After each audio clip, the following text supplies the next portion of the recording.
নমস্কার বন্ধুরা, welcome back to my channel. আশা করছি আপনারা সকলে খুব ভালো আছেন, সুস্থ আছেন, আর সাথে আমিও ভালো আছি। তো আজকে আমার গলা শুনে হয়তো বুঝতেই পারছেন আমার শরীরটা একটু ডাউন হয়ে আছে। শরীর সত্যিই খুব একটা ভালো নেই। তো বলবো আপনাদেরকে সব কিছুই, যে আমার কি চেঞ্জেস এই সপ্তাহ থেকে শুরু হতে চলেছিল। তো তার আগে সবাইকে স্বাগতম আমার হিডেন সিলভার চ্যানেলে। আজকের ভিডিওটা আমার জন্য খুবই পার্সোনাল, খুবই ইমোশনাল, কারণ আমি আজ শেয়ার করতে চলেছি আমার প্রেগনেন্সি জার্নির 26তম সপ্তাহের বাস্তব অভিজ্ঞতা। অনেকেই প্রেগনেন্সির সুন্দর মুহূর্তগুলো দেখেন, baby bump photos, happy smiles, glowing face, কিন্তু এর পেছনে যে sleepless nights, physical pain, fear and emotional struggle থাকে, সেগুলো সবসময় ক্যামেরাতে ধরা পড়ে না। আর স্পেশালি যখন প্রেগনেন্সি হাই রিস্ক হয়, তখন প্রতিটা দিনই মেন্টালি আর ফিজিক্যালি একটা চ্যালেঞ্জ হয়ে দাঁড়ায়। এই জার্নি আমার জন্য কিন্তু সহজ ছিল না। IVF, years of waiting, countless medicines, injections, tastes, anxiety, সব কিছুর পর আজ আমি 26 সপ্তাহে এসে দাঁড়িয়ে আছি। এই ভিডিওতে আমি বলবো আমার শরীরের পরিবর্তনগুলো, বেবি মুভমেন্ট, প্রথম ক্লিয়ার ফিল করার এক্সপিরিয়েন্স, রাতের লেগ ক্র্যাম্পস আর sleepless nights, emotional ups and downs, আর একজন মা হিসেবে আমার ভিতরের ফিলিংসগুলো। যদি আপনি প্রেগনেন্ট হন, আপনার মাদারহুড জার্নির মধ্যে দিয়ে যাচ্ছেন, তাহলে হয়তো আমার এই এক্সপিরিয়েন্সটা আপনার সাথে আপনারা কানেক্ট করতে পারবেন। তো চলুন শুরু করি আমার প্রেগনেন্সির উইক 26-এর জার্নিটা কেমন ছিল সেটা। 26 সপ্তাহে এসে আমার বডি পুরোপুরি বদলে যেতে শুরু করেছিল। আগের তুলনায় এখন প্রেগনেন্সিটা অনেক বেশি রিয়েল ফিল হচ্ছিল, কারণ এর আগে পর্যন্ত শুধু রিপোর্টস, স্ক্যানস আর ডক্টর ভিজিটের মধ্যেই প্রেগনেন্সিটাকে অনুভব করছিলাম। কিন্তু 26 সপ্তাহে এসে প্রথমবার মনে হতে শুরু করলো, হ্যাঁ সত্যিই আমার ভেতরে একটা ছোট্ট জীবন বড় হচ্ছে। আমার বেবি বাম্প এখন অনেকটাই ভিজিবল হয়ে গিয়েছিল। আগে লুজ ড্রেস পরলে বোঝা যেত না, কিন্তু এখন ক্লিয়ারলি বোঝা যাচ্ছিল আমি প্রেগনেন্ট। মিররের সামনে দাঁড়ালে নিজেকেই নতুন লাগতো। অনেক সময় নিজের পেটের দিকে তাকিয়ে শুধু ভাবতাম, এত বছরের অপেক্ষা, এত struggles, IVF journey, injections, medicines, fear, সব কিছুর পর অবশেষে আমি মাদারহুডের এতটা কাছে পৌঁছেছি। সত্যি বলতে সেই ফিলিংটা এক্সপ্লেন করা খুব ডিফিকাল্ট।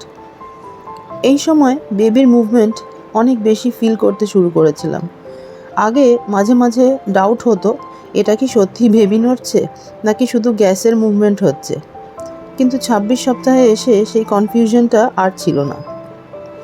এখন ক্লিয়ারলি বুঝতে পারতাম কখন বেবি কিক করছে, কখন পজিশন চেঞ্জ করছে, ইত্যাদি ইত্যাদি। কখনো হালকা ফ্লাটারের মতো লাগতো, আবার কখনো হঠাৎ এমন স্ট্রং মুভমেন্ট হতো যে আমি চমকে চমকে উঠতাম। বিশেষ করে রাতে যখন আমি শান্ত হয়ে শুয়ে থাকতাম, তখন বেবি মুভমেন্টে আরও বেশি ফিল হতো। অনেক সময় মনে হতো আমার বেবি যেন আমার সাথে কমিউনিকেট করার চেষ্টা করছে। আমি হাত দিয়ে পেট টাচ করে কোয়াইটলি বেবির সাথে কথা বলতাম। বেবি তুমি স্ট্রং থাকো, মা তোমার জন্য অনেক ওয়েট করছে। সেই মুহূর্তগুলো কিন্তু খুব ইমোশনাল ছিল আমার কাছে।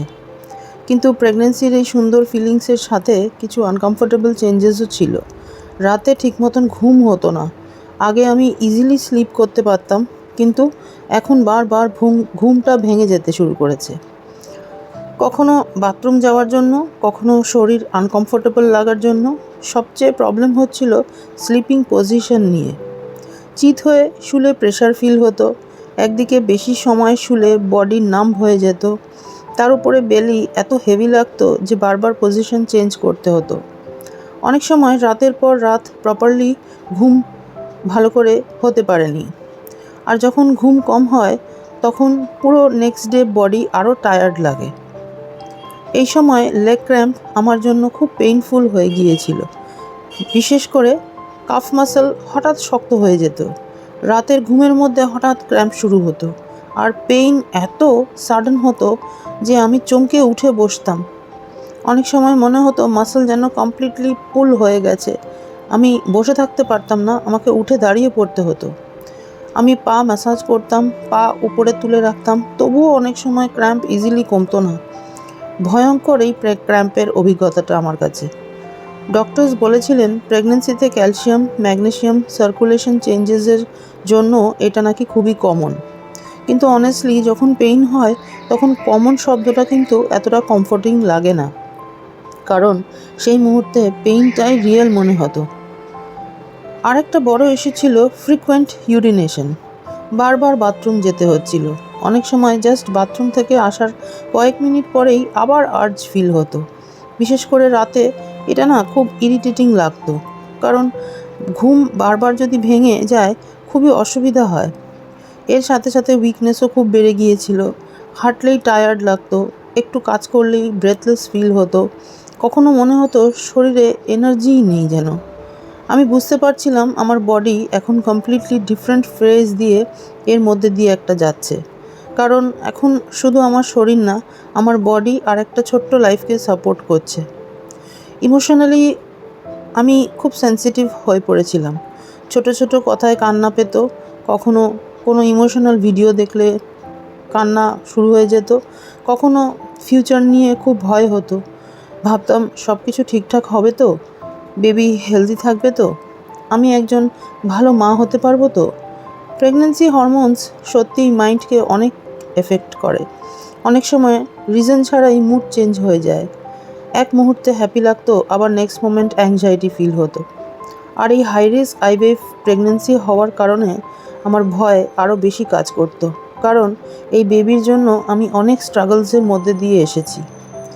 এই সময় একটা জিনিস আমি রেগুলার করতে শুরু করেছিলাম, আমি বেবির সাথে কথা বলতাম। হয়তো সায়েন্টিফিক্যালি বেবি সব বুঝতে পারে না, কিন্তু একজন মা হিসেবে আমার মনে হতো বেবি আমার ফিলিংস ফিল করতে পারে। আমি বলতাম, তুমি স্ট্রং থেকো, আমরা একসাথে এই জার্নিটা নিশ্চয়ই কমপ্লিট করব। অনেক সময় প্রেয়ার্স করতাম, কারণ অনেস্টলি প্রেগনেন্সি আমাকে মেন্টালি কিন্তু অনেক স্পিরিচুয়াল করে তুলেছে। 26 সপ্তাহ আমাকে একটা জিনিস শিখিয়েছে, প্রেগনেন্সি শুধু সুন্দর ছবি আর হ্যাপি মোমেন্টস না, এর মধ্যে কিন্তু পেইন আছে, স্লিপলেস নাইটস আছে, ফিয়ার আছে, কিন্তু সেই সাথে আনইম্যাজিনেবল লাভও আছে। একটা বেবির জন্য একজন মা নিজের পুরো শরীর, মাইন্ড আর লাইফস্টাইল চেঞ্জ করে ফেলেন, আর তখন বুঝতে পারেন মাদারহুড আসলে কতটা পাওয়ারফুল ফিলিং।